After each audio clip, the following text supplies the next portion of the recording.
Hello viewers, welcome to my channel. আজকে আমরা future indefinite tense নিয়ে আলোচনা করব।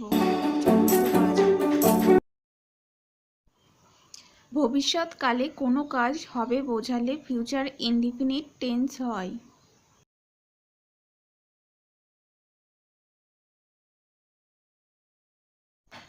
সাধারণত ফার্স্ট পার্সনের সাথে স্যাল বসে এবং বাকি সব পার্সনের ক্ষেত্রে উইল বসে।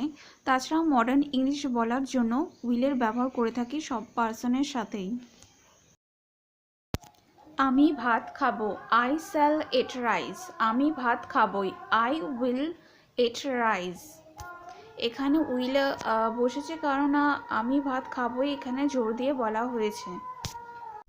এছাড়া স্মার্টভাবে ইংলিশ বলতে গেলে সমস্ত পার্সনের সাথেই উইলের ব্যবহার করা যায়।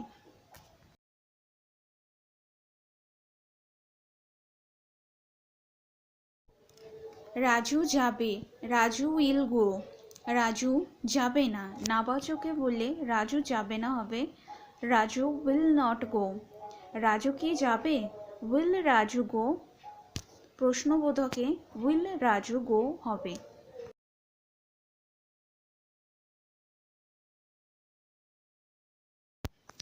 সে যাবে, he or she will go.